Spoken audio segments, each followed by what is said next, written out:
It's now time to introduce you to the 5 athletes who make up our South Players of the Year for the winter season.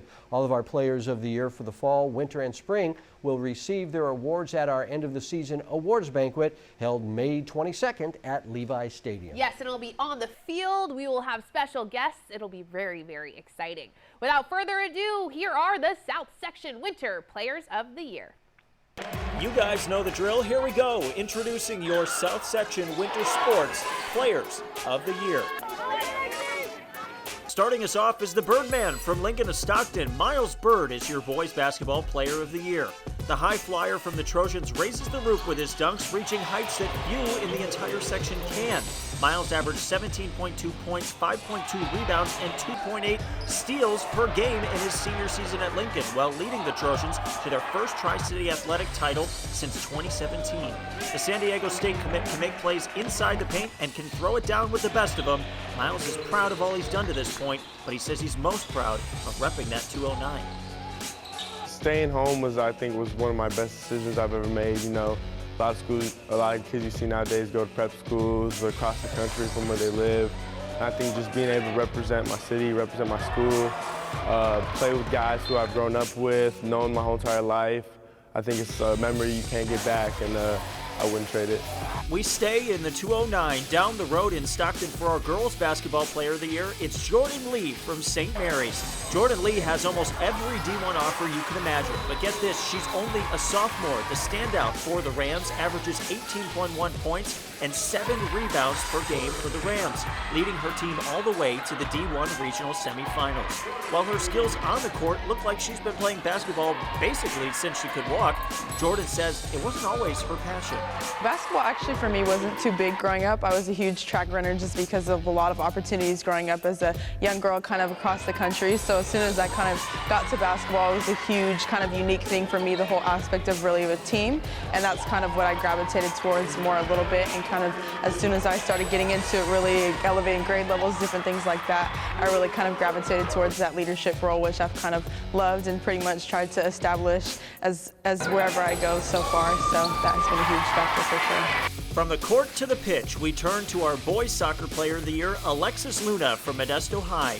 Alexis is about as complete of a player as you'll find in the entire Sac-Joaquin section, and the stats certainly back up that statement. Luna had an absurd stat sheet, finishing the season with 30 goals and 21 assists, willing the Panthers all the way to the section title game. Through his fancy footwork and leadership on the field, Modesto High finished with a winning record for the first time since 2016. According to Alexis Luna and Danny Rojas from Ted Lasso, football is life. I mean, it's pretty much my life. I played since I was like 4 years old, so obviously I would just go to school and wait for the class to end so I can go play soccer with the team. So I think everyone just worked hard at practice, and in the games everyone communicated, did their part. Also, the coaches, everyone, we kept playing the same system that was working, and I think that was a huge part of our success in the league. On the girls' side, the star power shines from Modesto to Stockton, where we find our girls' soccer player of the year, Caitlin Garcia. The forward for the Lincoln Trojans put up eye-popping numbers on the pitch, tallying 34 goals and 11 assists in her senior campaign.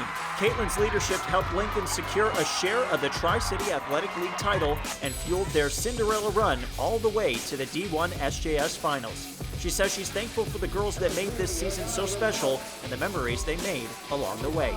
It was an amazing team this year. Like, our defense phenomenal. Like, probably one of the strongest defensive teams that I've played with. And being a forward, just going against them at practice definitely helped me develop skill in being able to understand how the defenders work and how they move.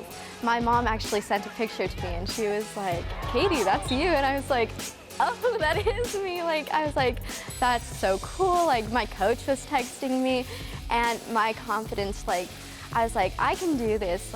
I'm not just I'm not gonna stop here. I wanna go on in college and continue to play. And last but certainly not least, the star junior from Calaveras, Jay Clifton, is the Scholar Athlete of the Year.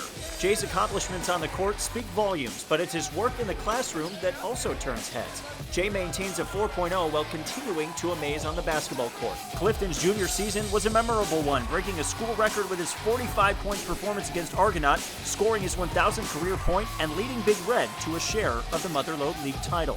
Not easy getting it done on the court and in the classroom, but Jay says staying on top of both is going to pay off in the long run.